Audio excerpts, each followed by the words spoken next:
Hi guys, this is part 2 in my budget and finance series. Today I'm going to talk about our budget. I thought I would start by answering some of the questions that I received, and then I'm going to show you how to set up a budget and how to make sure you have money set aside for all the different things that come up. I received a lot of questions in regards to Dave Ramsey, if I follow his program, what I think of it, if I do zero balance budgeting, if I do the envelope system, things like that. You probably have figured out by now that I don't follow his system exactly.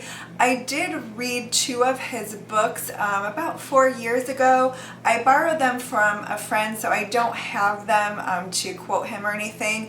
And she actually moved away, so I can't borrow the books again. But anyway, I did read his books. I think he has a great program for people who are in serious debt and really need help. So he definitely has helped a lot of people. Some of the things in his books are just pretty common things that everyone should do, things that I was already doing when I read the book.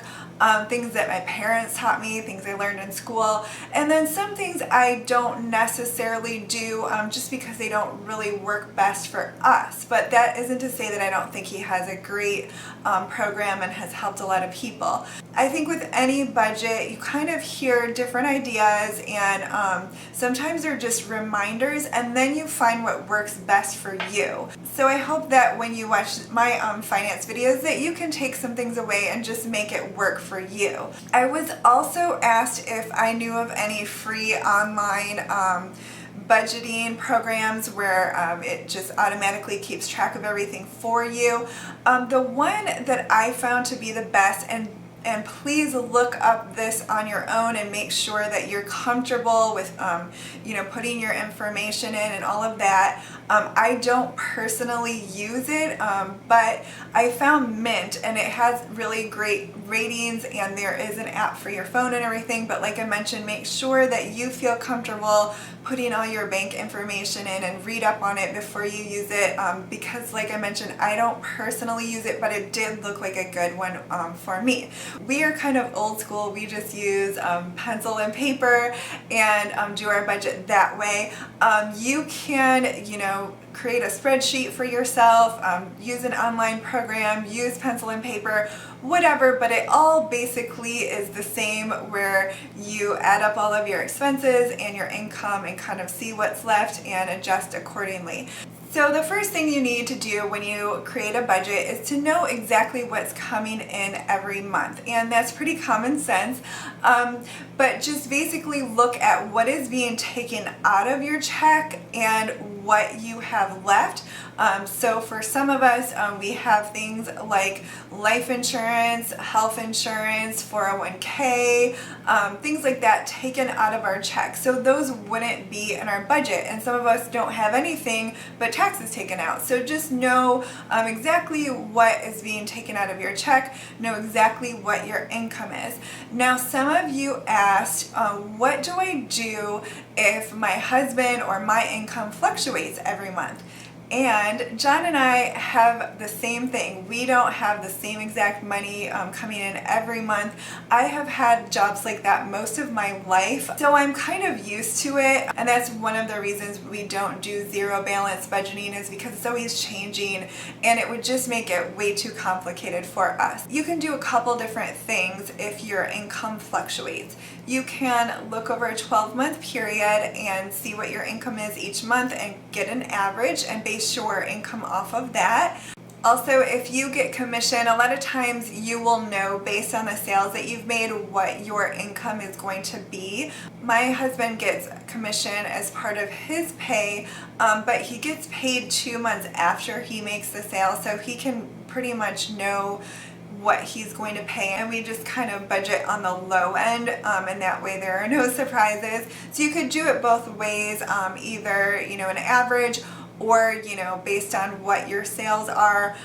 We don't do it just on base pay. I know some people recommend that, and a couple of you mentioned I can't pay all our bills just on our base pay. So I would suggest either doing an average or basing or basing it on sales that you know you're going to get paid for. I would definitely budget on the low end just in case something falls through.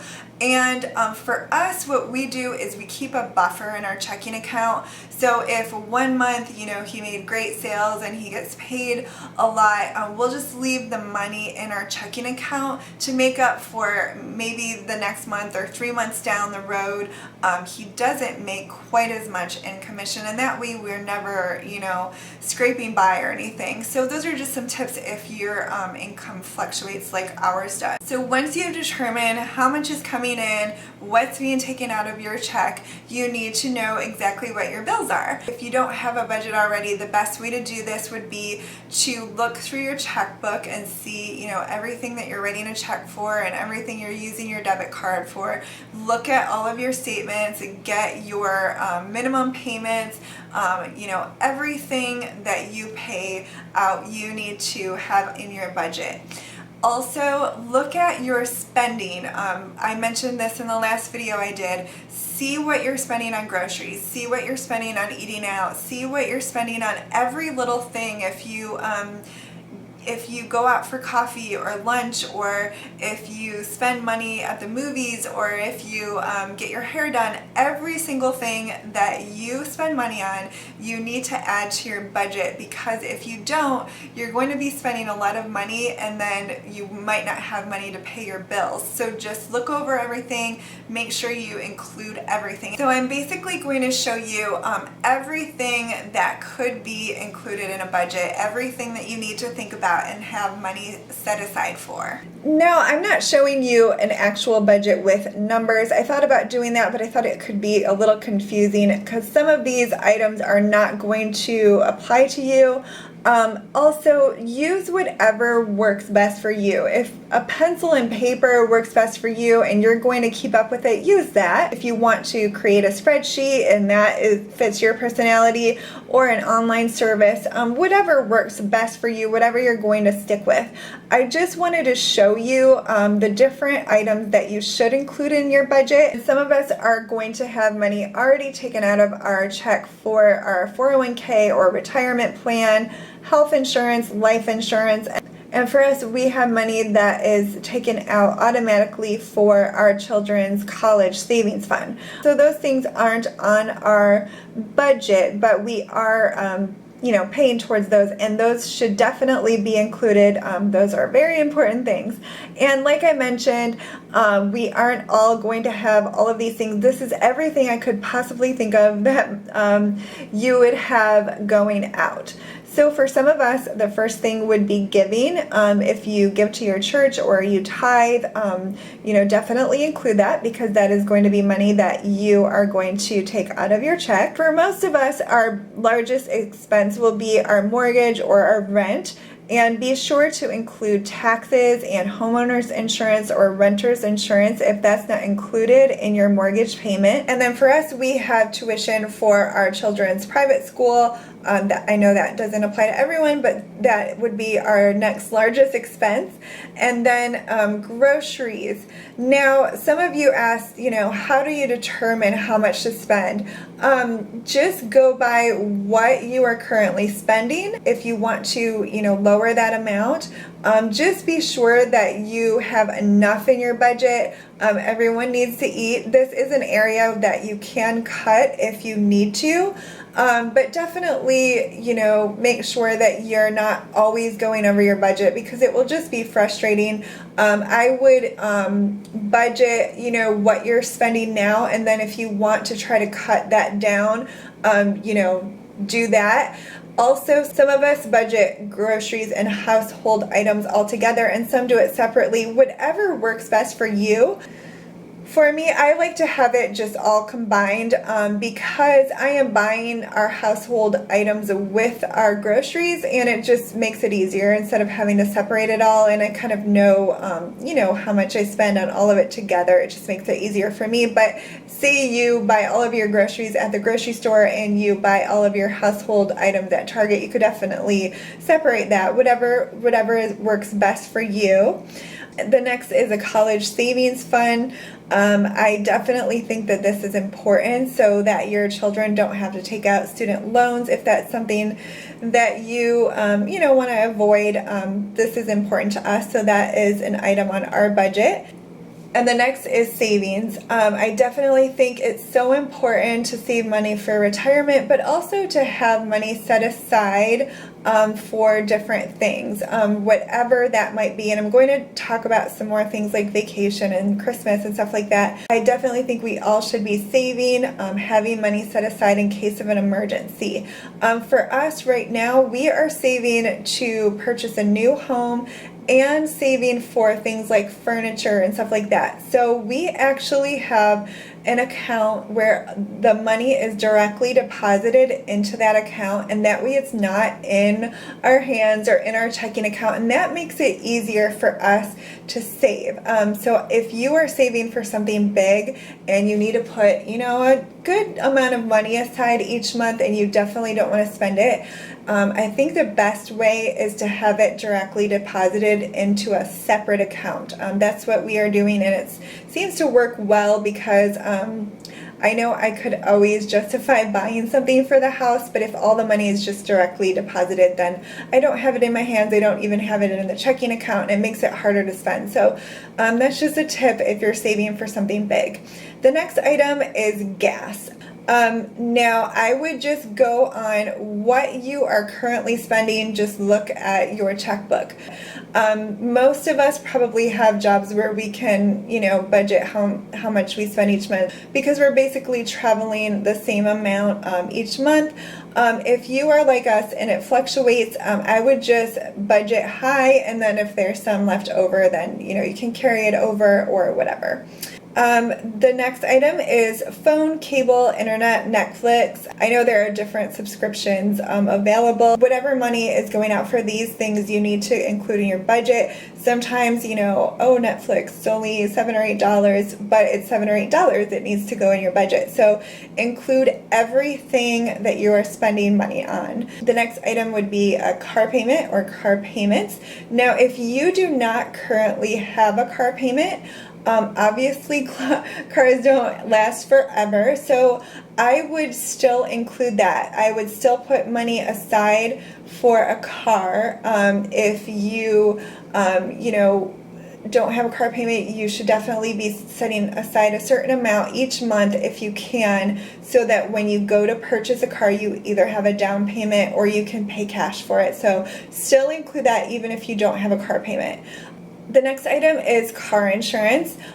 We actually pay our car insurance once a year because we save quite a bit of money that way, and we just put money aside and have it all set so that we can pay it when the bill comes. If you want to pay it once a year, what you could do is just divide the total by 12 and put that money aside each month, and then once the bill comes, you can have that money there.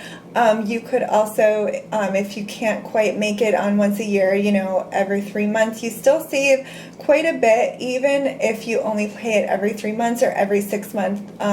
But definitely, if you pay it once a year, don't forget to include it in your budget once you've paid it, because it will come due, and then, you might not have all the money set aside. The next item is gas and electric. Ours is all on one bill. Be sure to budget for that. Now, that bill fluctuates. I would go on your last year's statement. You should be able to either look at your old statements or perhaps pull them up online. I would again budget high for these items because the weather changes, our usage changes, and everything. So basically just do an average. One way that we save money on cooling our home, we have interruptible service, so that's something that you can look into. I won't go into all the details, but I just thought of that, and that is a way that we save money on cooling our home, so check that out if you haven't already. The next item is credit card payments. Any credit cards that you have, any debt that you have, be sure to include that. The next item is spending money. I think this is really important, even if you are on a tight budget. If you just have a little bit of money that you can spend, because things come up and it's really hard not to spend any money at all. I know if you have to have a really strict budget that you can cut this, but if you can, I would definitely have some spending money for yourself and your spouse. My parents always did this. John and I do this, and I think it's really nice because it's just really nice to have your own money that you can spend however you want, and that way all of the bills are paid and you can still go out for coffee with your girlfriend, or get that hair product that you want, or new earrings or whatever. Just have a little bit of spending money and agree on an amount, and that will just help in a lot of ways. If you have children and you give them an allowance, don't forget to include that in your budget. Definitely budget for things like haircuts. If you have a date night, include that. I mentioned before that my family doesn't go out to eat very often. Of course, when we're, away from home on a trip or something, then we will. But John and I budget a date night each month. And this allows us to, go out as a couple and have a nice dinner, but we don't eat out really very much at all. So that isn't something that we budget for. We don't eat out. We usually eat at home. If you eat out, definitely budget for that, because that can really add up and really kill your budget. So we have money set aside for a date night, then we don't have to feel guilty about eating out. It's already there. And we have had different budgets throughout the time that we've been married. Sometimes we could only set a little bit of money aside and we would just go out and still have fun. And then now we set aside a good amount of money so that we can have a nice dinner. Whatever your budget allows, and if that's something that's important to you, but you can still have a date night and not spend a lot of money. Budget for entertainment. If you like to go out to the movies once a month as a family, or if you like to go bowling or play putt-putt golf, or even things like the entrance to state parks, or different things, any little thing, most things cost money. Just put some money aside for entertainment, so that when things come up, you're not breaking your budget. Also, remember things like gym memberships. John pays his once a year, so that's something that we set money aside once a year. If you want to pay it once a year, you could just divide that by 12 and set that money aside, and just remember to keep doing that even when you pay it. My gym membership comes out of our checking account every month, and then I have some additional monthly expenses that aren't going to apply to all of us, but I definitely wanted to include those. Remember things like getting your hair colored or your eyebrows done. If you only get your hair colored every other month, or only get your hair cut every other month, then just remember to include it. You could do an average if that is easier on your budget, or you could just, skip a month and have the money for something else. Remember things like if you get your nails done, like I mentioned, getting your eyebrows done. Remember all of your subscription boxes if you get those. I personally don't get any, but I know a lot of people are really into those. Remember to include those in your budget. These are also all things that you can really adjust if you are in a tight budget, and things that you can get rid of. Remember magazine subscriptions, and then pet expenses. If you need to take your pet to the vet once a year, or however often. We actually include our food for our pets in our grocery and household budget, but if that's something you buy separately, then you can have a budget item for that. Also, remember gifts. Someone actually asked me about this. They make their budget, and then things like Mother's Day comes up, or someone's birthday. Remember all of those things. You can either have a gift fund, so you just set a certain amount of money aside every month, and then you always have that money for when a birthday comes up, or Mother's Day, or something like that. For us, usually there is room in our budget, so John and I talk about our budget, and he always asks, are there any birthdays coming up, or anything, and then we just add that on to our budget for the month. Then there are all of these additional things. I'm going to run through the list and tell you what we do and what we have found works really well for us. You need to have money set aside for Christmas if you celebrate Christmas, vacation if you go on vacation. Definitely, if you are a homeowner, have money set aside for home repairs, auto repairs, different fees. Don't forget sports fees. My boys have different fees for school. If you have to buy books for college, remember car insurance if you want to pay that once a year, life insurance if it's not taken out of your check, school clothes if your children are in school, school supplies.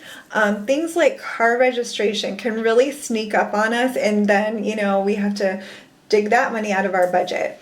If you use AAA, remember to set money aside for that. Usually that's a once a year thing.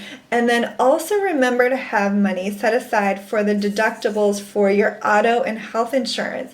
You might not, use them very often, and then the money can just sit there, but you definitely don't want something to happen and then you're stuck trying to scrape up the money for your deductible. For us, all of these things here are set aside once a year. My husband actually gets a large commission check once a year. He gets commission every month, but during the really busy time at his work, he gets a really large commission check. I know it's kind of hard to understand, but basically it's like almost like a bonus that he can count on getting, not just, a maybe bonus. It's definitely money that he knows he's going to get every year. We set aside money for all of these things. So we have money set aside for Christmas, for vacation. We have a home repair fund, auto repair fund, all of the fees for our boys' school, for sports, for their camp. We have our car insurance that we pay once a year set aside. We have other life insurance policies that we set aside money for. One comes out of my husband's check every month, and then we have one for me that we pay.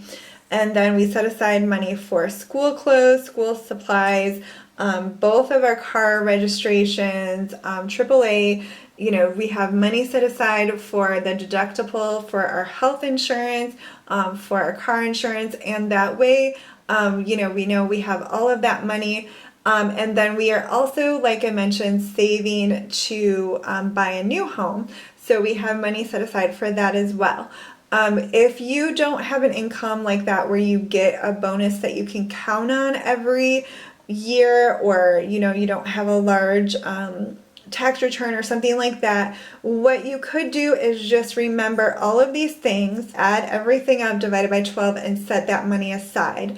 I really like having it all set aside so that when anything comes due, like, it's Christmas shopping time, or it's time to pay the life insurance, it's all there, and I don't have to, try to readjust my budget to pay this, whopping bill.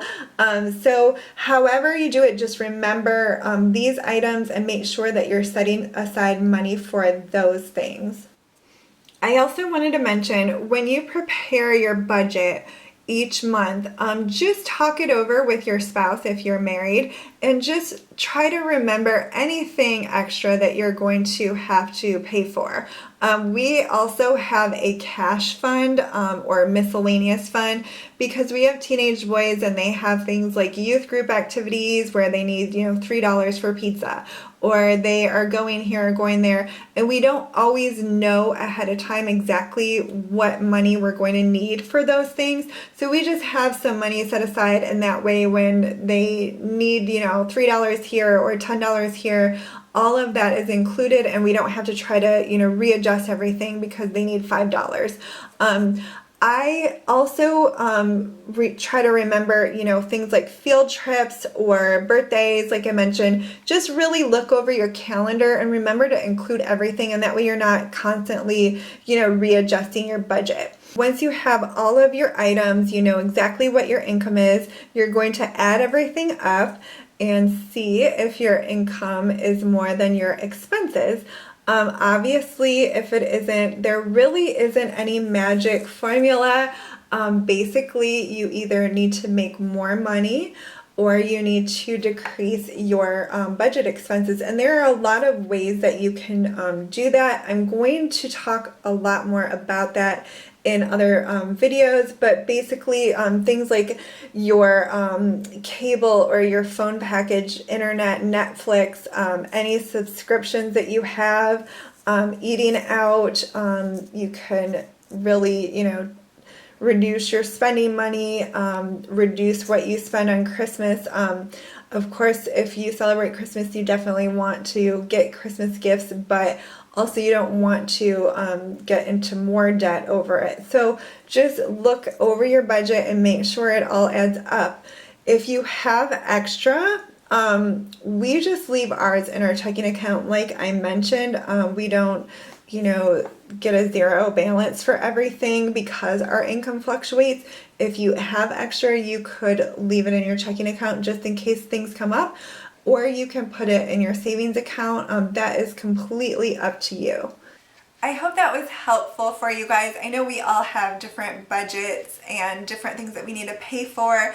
I am trying to answer a lot of your questions, but I do plan to do quite a few more videos in this series.